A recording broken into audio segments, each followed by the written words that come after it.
हरे कृष्णा, राधे राधे। तो मैं सिद्धार्थ कुमार सिंह आप सभी को आपके बुक प्लेस अकेडमी पर बुलाना चाहता हूं।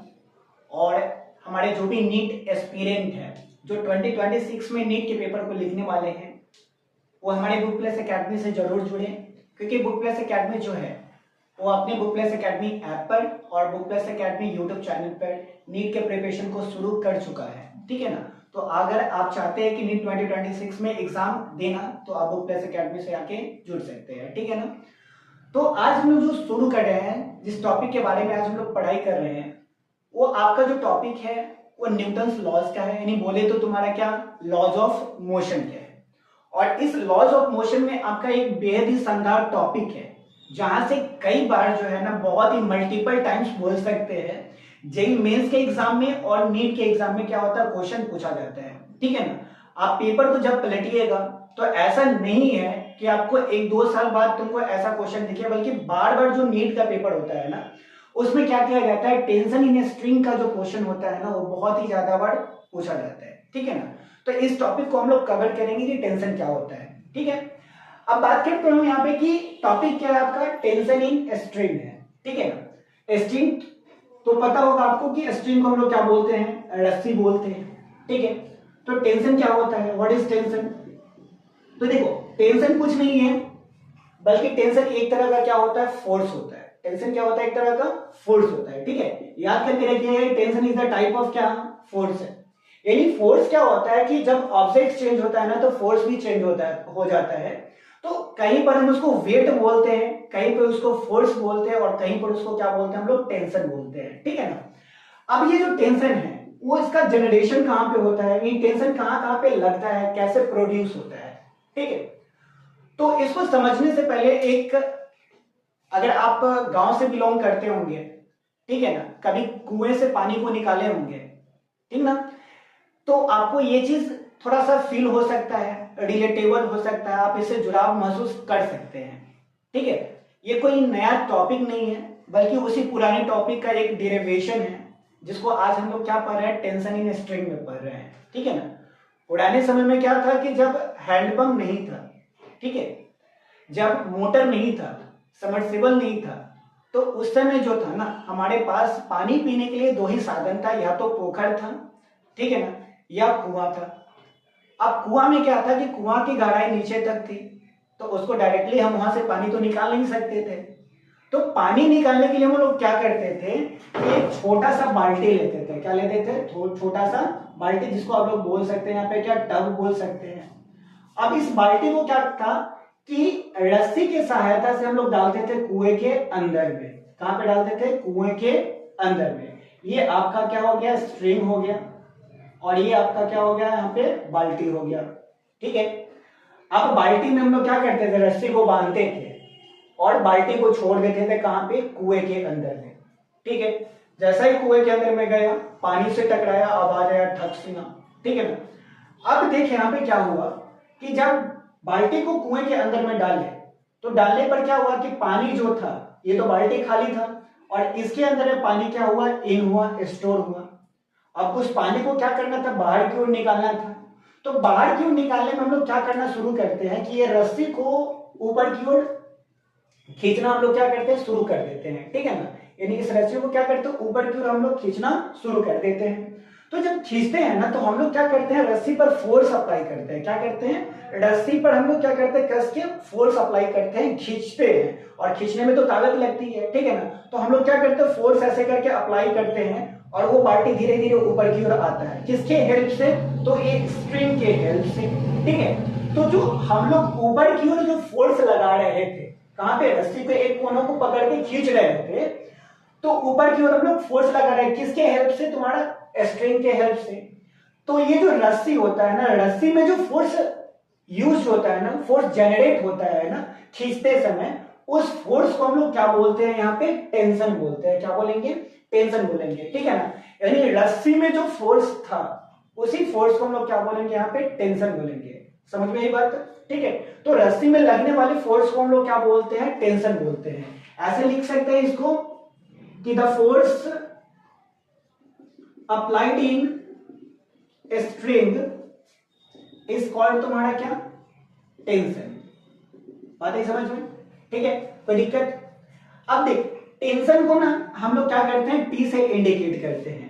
अगर इंडिकेशन की बात करते हैं, नोटेशन की बात करते हैं, ठीक है ना, तो टेंशन को किसी से इंडिकेट किया जाता है, तो कैपिटल टी से। किससे? तुम्हारा कैपिटल टी से। जिस तरीके से हम लोग क्या करते हैं, फोर्स को कैपिटल एफ से डिनोट करते हैं ना, उसी तरीका से हम लोग क्या करते हैं, टेंशन को ना कैपिटल टी से इंडिकेट करते हैं। तो ये बच्चा तुम्हारा हो गया, टेंशन हो गया, ठीक है ना। इसके बाद हम लोग बात करते हैं कि what is the direction of tension, यानी टेंशन का डायरेक्शन क्या होगा। यानी अगर हम लोग ऊपर की ओर फोर्स को खींच रहे हैं तो टेंशन किस डायरेक्शन में लगेगा, ठीक है ना। तो इसकी बात करते हैं।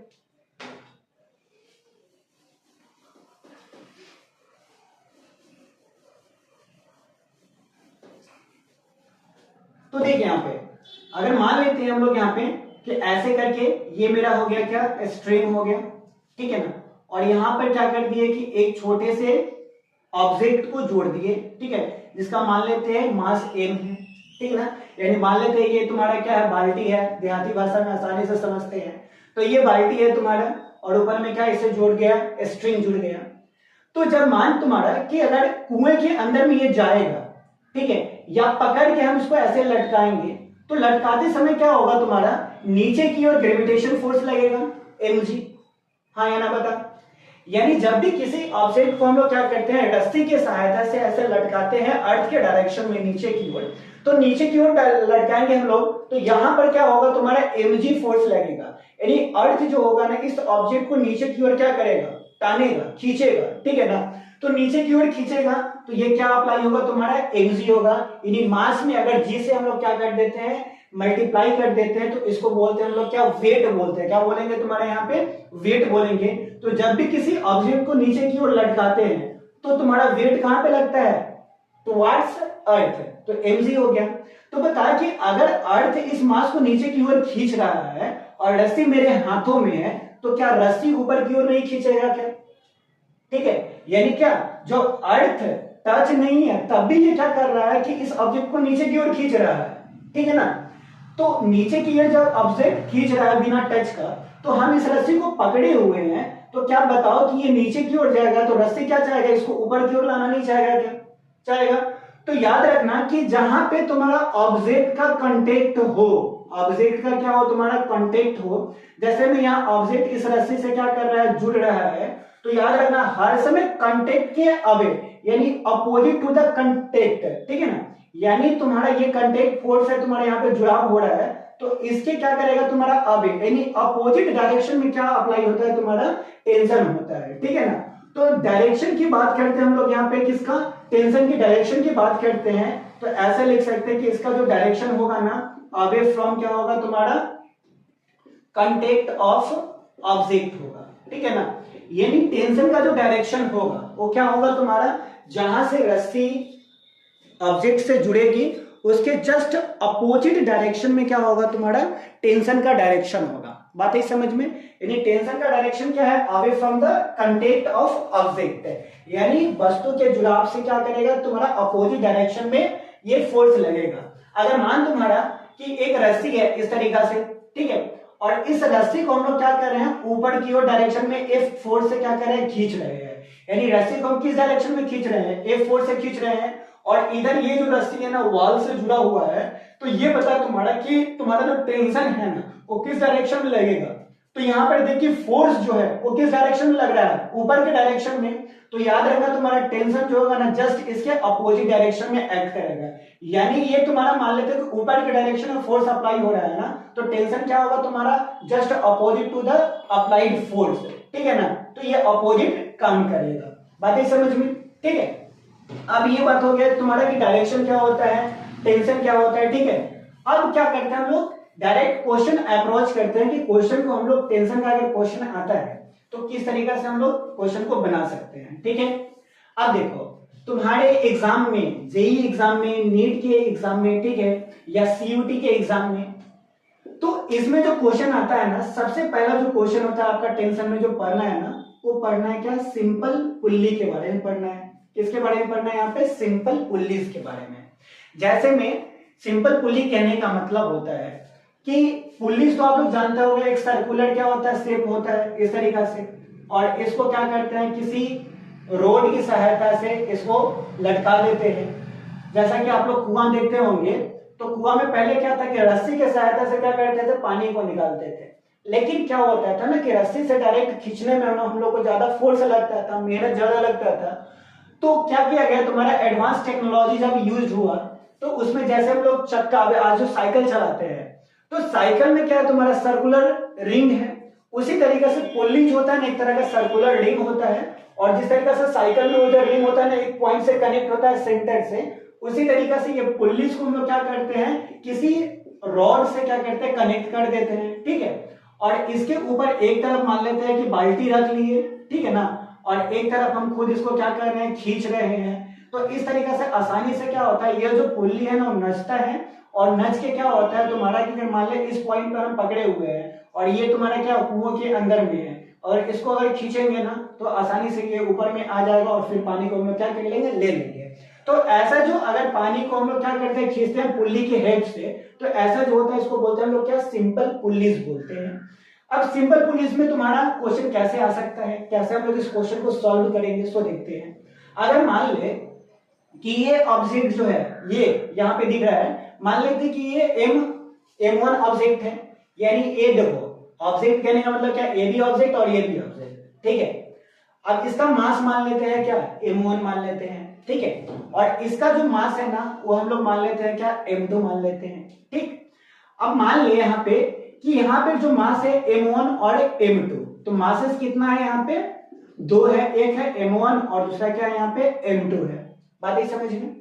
अब क्या है तुम्हारा यहाँ पे कि मान ले कि M1 का जो मास है ना वो कम है किसके मास से, तुम्हारा M2 के मास से। ठीक है ना, यानी M1 का जो मास है वो M2 के मास से क्या है, कम है। ठीक है, यानी लिख सकते हैं कि M1 is less than M2, यानी M2 का मास ज्यादा है और M1 का मास क्या है, कम है। आई बात समझ में। तो बता कि M1 का मास अगर कम होगा और M2 का मास ज्यादा होगा, तो बताओ एक्सेलरेशन किस डायरेक्शन में होगा, तो M2 क्या होगा तुम्हारा, नीचे की ओर आएगा। ठीक है ना, तो M2 भारी है तो नीचे की ओर आएगा, तो मान लेते हैं कि A एक्सेलरेशन से M2 जो है नीचे की ओर आ रहा है। कितने एक्सेलरेशन से, A एक्सेलरेशन से M2 जो है नीचे की ओर आ रहा है। ठीक है, तो जब A एक्सेलरेशन से ये नीचे की ओर आएगा तो ये भी ऑब्जेक्ट क्या होगा, A एक्सेलरेशन से ऊपर की ओर जाएगा। हाँ या ना बताओ, बातें समझ में। यानी जितना एक्सेलरेशन से M2 नीचे की ओर आएगा उतना ही एक्सेलरेशन से M1 भी ऊपर की ओर जाएगा। ऐसा क्यों होता है, क्योंकि देख यहाँ पे कि यहाँ पे जो रस्सी यूज किया गया है ना, जो स्ट्रिंग यूज किया गया है वो स्ट्रिंग एक ही है। ठीक है ना, यानी सेम स्ट्रिंग है, ये भी सेम स्ट्रिंग है। ठीक है ना, और ये भी क्या है तुम्हारा, सेम स्ट्रिंग है। और इस सेम स्ट्रिंग में क्या किया गया, दोनों छोर से एक एक ऑब्जेक्ट को डाला गया, जिसमें देखा गया कि M2 जो है A एक्सेलरेशन से नीचे की ओर आ रहा है और M1 जो है ना A एक्सेलरेशन से ऊपर की ओर जा रहा है। ठीक है ना, तो जितना एक्सेलरेशन से M2 नीचे की ओर आएगा उतना ही एक्सेलरेशन से M1 भी ऊपर की ओर जाएगा। ठीक है ना, तो यहाँ पे एक्सेलरेशन कितना हो गया तुम्हारा, तो एक्सेलरेशन कितना हो गया, A हो गया। अब ऐसा जब क्वेश्चन हो कि कोई ऑब्जेक्ट A एक्सेलरेशन से ऊपर की ओर जा रही है और दूसरा A एक्सेलरेशन से नीचे की ओर आ रही है, तो ऐसे क्वेश्चन में हम लोग क्वेश्चन कैसे करेंगे। ठीक है, तो इसमें क्या होगा, सबसे पहले हम लोग डायरेक्शन देख लेंगे कि एक्सेलरेशन का डायरेक्शन क्या है। ठीक है ना, उसके बाद अगर ये बता कि M2 है तो ग्रेविटेशनल क्या करेगा, M2G लगेगा नीचे, यानी ग्रेविटेशनल फोर्स नीचे की ओर लगेगा, तो M2G हो गया।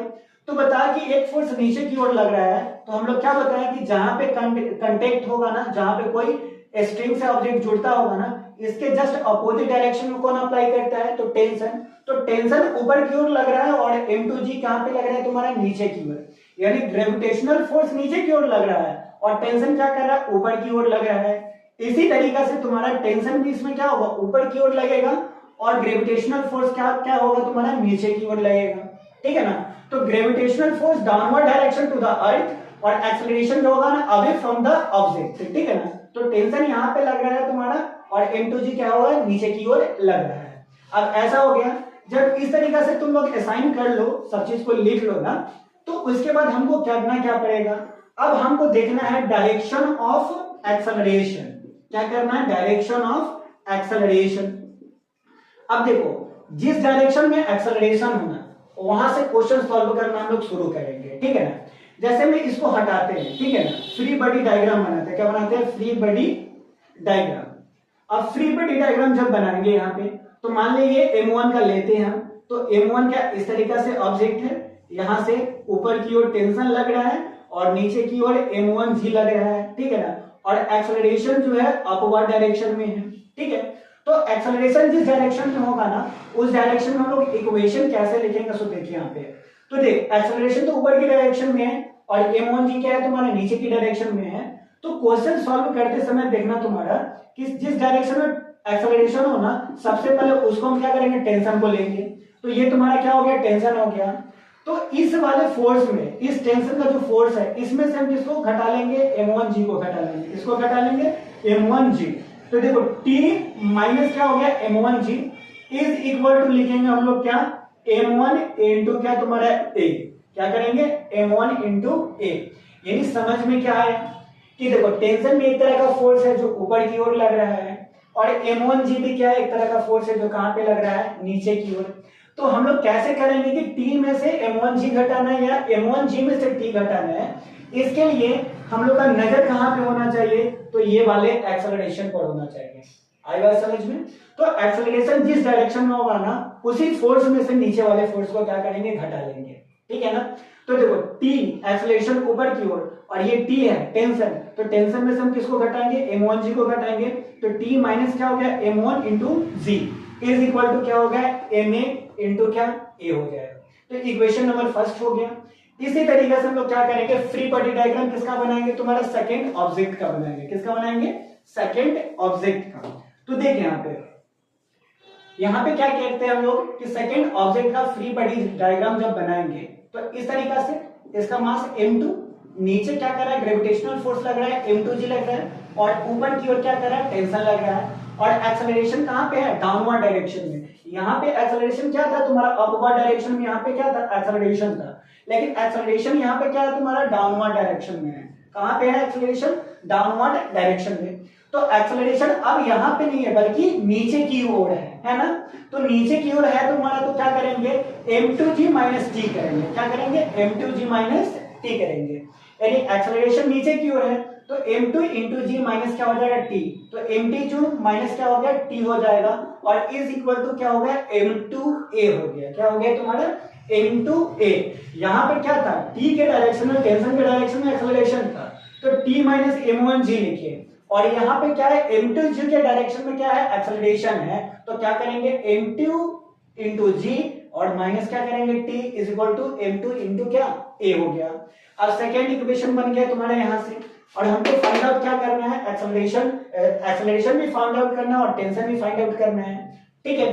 तो यहाँ पर देख कि अगर इक्वेशन फर्स्ट से चलते हैं या इक्वेशन सेकंड से चलते हैं, तो यहाँ भी टेंशन है और यहाँ भी टेंशन है ना।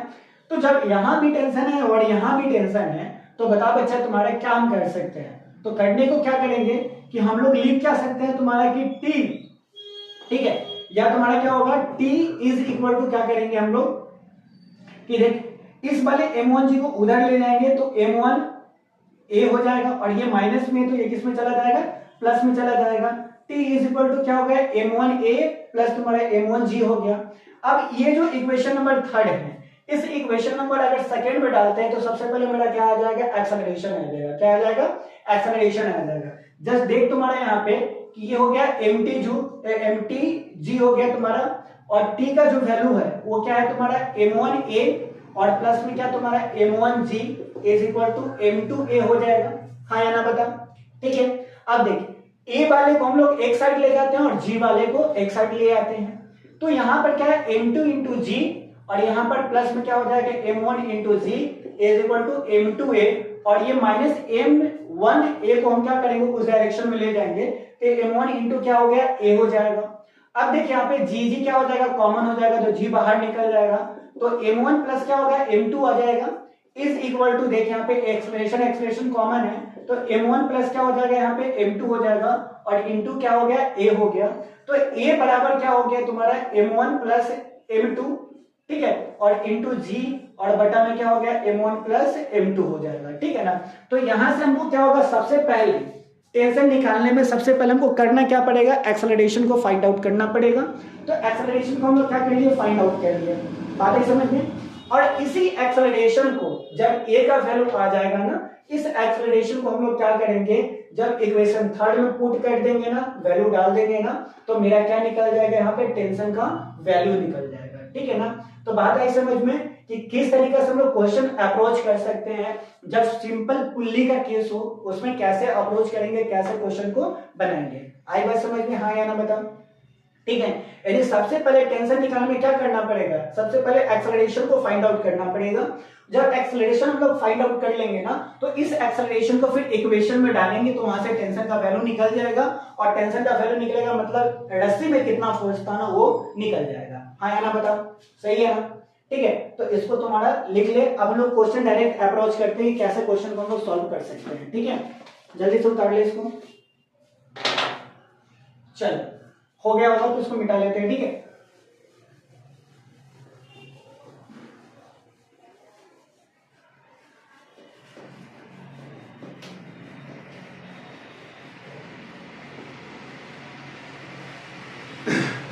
चलो एक क्वेश्चन करते हैं हम लोग, नीट का क्वेश्चन है ये, ठीक है, और ज्यादा ही पुराना नहीं है, नीट 2021 का क्वेश्चन है, ठीक है। यानी क्या है, नीट 2021 का क्वेश्चन है यहाँ पे। यानी ये दे रखा है तुम्हारा क्या, इस तरीका से ऑब्जेक्ट है, पुल्ली है, ठीक है ना, ये क्या हो गया तुम्हारा, पुल्लीज हो गया।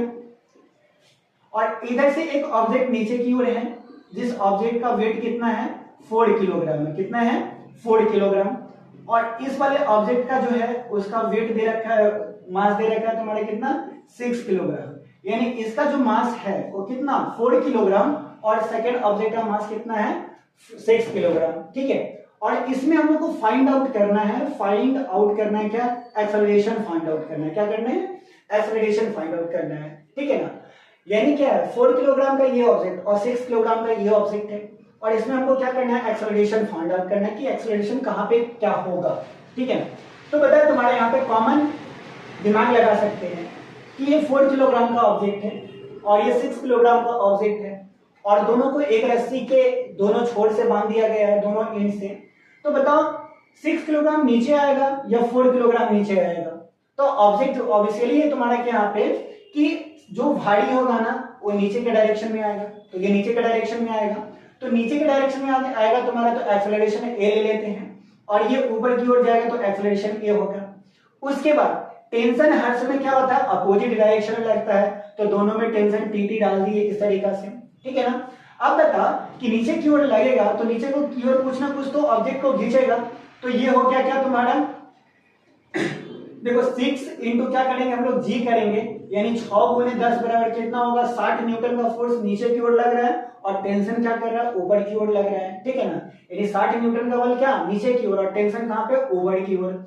इसी तरीके से क्या करेगा तुम्हारा 40 न्यूटन का फोर्स क्या करेगा, नीचे की ओर लगेगा, क्योंकि 4 इंटू जी, तो कितना हो जाएगा 40 न्यूटन, और ये ऊपर की ओर लगेगा, ठीक है। अब ऐसा आसान करने के बाद ना तुम आराम से इस ऑब्जेक्ट को ना बाहर निकाल लो, क्योंकि फर्स्ट टाइम है तुम्हारा, और उसमें ज्यादा उलझोगे तो तुम्हारा क्वेश्चन क्या होगा, नहीं बनेगा। तो देख एक्सेलरेशन कहां पे है, ऊपर की ओर है, और हम कहते हैं कि जब एक्सेलरेशन जिस डायरेक्शन में हो उस डायरेक्शन के अपोजिट वाला जो फोर्स होता है ना, उसमें हम लोग क्या करेंगे, टेंशन को घटा देंगे। तो टेंशन के डायरेक्शन में क्या है, एक्सेलरेशन लग रहा है, तो यहाँ पर क्या करेंगे, टेंशन माइनस क्या हो जाएगा, 40 न्यूटन हो जाएगा, इज इक्वल टू, देखिए यहाँ पे इसका वजन कितना है, 4 इंटू हम लोग क्या करेंगे, ए कर लेंगे, तो इक्वेशन नंबर क्या हो गया, फर्स्ट हो गया। उसी तरीका से हम लोग क्या करेंगे, 6 किलोग्राम का बना लेंगे। तो देखिए यहाँ पे 6 किलोग्राम का जब हम यहाँ पे बनाएंगे, तो 6 किलोग्राम ये तुम्हारा यानी 60 न्यूटन नीचे, और नीचे की डायरेक्शन में क्या है, एक्सेलरेशन है, और ऊपर के डायरेक्शन में क्या है तुम्हारा, टेंशन है। तो क्या हो सकता है तुम्हारे यहाँ पे, हम लोग क्या करते हैं कि 60 न्यूटन माइनस क्या कर सकते हैं, यहाँ पे 60 न्यूटन माइनस टेंशन कर सकते हैं, और इंटू क्या हो गया तुम्हारा 6a हो गया, ठीक है ना। तो इक्वेशन नंबर ये क्या हो गया तुम्हारा, सेकंड हो गया। अब लेके चलते हैं हम तुम्हारा यहाँ पे कि देख ऐसे अगर इजिली वे में हम लोग कैलकुलेट तुरंत कर सकते हैं, थोड़ा सा मैथ्स का भी यूज करते हैं। देखिए यहाँ पे प्लस है तो ये क्या हो जाएगा, माइनस हो जाएगा, ये माइनस है तो क्या हो जाएगा, प्लस हो जाएगा, और ये प्लस है तो क्या हो जाएगा तुम्हारा, माइनस हो जाएगा। तो नहीं चल दूसरी मेथड से चलते हैं, ठीक है ना। ये इक्वेशन सेकंड हो गया। अब लेते हैं हम लोग क्या, इक्वेशन नंबर फर्स्ट से चलते हैं। क्या से चलते हैं तुम्हारा? इक्वेशन नंबर फर्स्ट से, ठीक है। तो यहां पर चलो, अब देख हम लोग क्या लिए यहाँ पे कि फ्रॉम इक्वेशन फर्स्ट से, तो t माइनस क्या हो गया 40 इज इक्वल टू क्या 4a हो जाएगा। तो t इज इक्वल टू 40 को उधर ले जाएंगे तो 4a प्लस में क्या हो गया 40, इक्वेशन नंबर थर्ड हो गया। अब इस इक्वेशन थर्ड को हम लोग क्या करेंगे, इक्वेशन सेकंड में डाल देंगे। तो putting the value of equation third in equation second, ठीक है ना।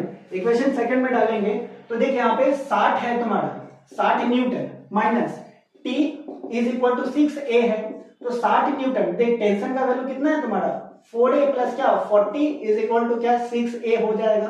तो 60 माइनस इसको जब कैलकुलेट करेंगे तो माइनस 4a और माइनस क्या हो जाएगा 40 इज इक्वल टू क्या 6a। अब देख 60 में से 20 गया तो कितना 20 आ जाएगा, और माइनस 4a बराबर क्या हो गया 6a। अब इस माइनस को उधर ले जाएंगे 20 बराबर क्या हो जाएगा 6a प्लस क्या तुम्हारा 4a। तो 20 इज इक्वल टू क्या 10 हो जाएगा, तो 0 से 0 यानी a बराबर क्या हो गया 2 मीटर पर सेकंड स्क्वायर हो गया। एक्सेलरेशन का वैल्यू कितना हो गया तुम्हारा 2 मीटर पर सेकेंड स्क्वायर। अगर इसी एक्सेलरेशन के देखो, एक्सेलरेशन यानी क्या था कि ये 2 न्यूटन के 2 मीटर पर सेकेंड स्क्वायर की स्पीड से क्या होगा नीचे की ओर आएगा, और ये 2 मीटर पर सेकेंड स्क्वायर की स्पीड से क्या करेगा ऊपर की ओर जाएगा। तो ये तुम्हारा फाइंड आउट हो गया। तो एक्सेलरेशन फाइंड आउट हम लोग कर लिए।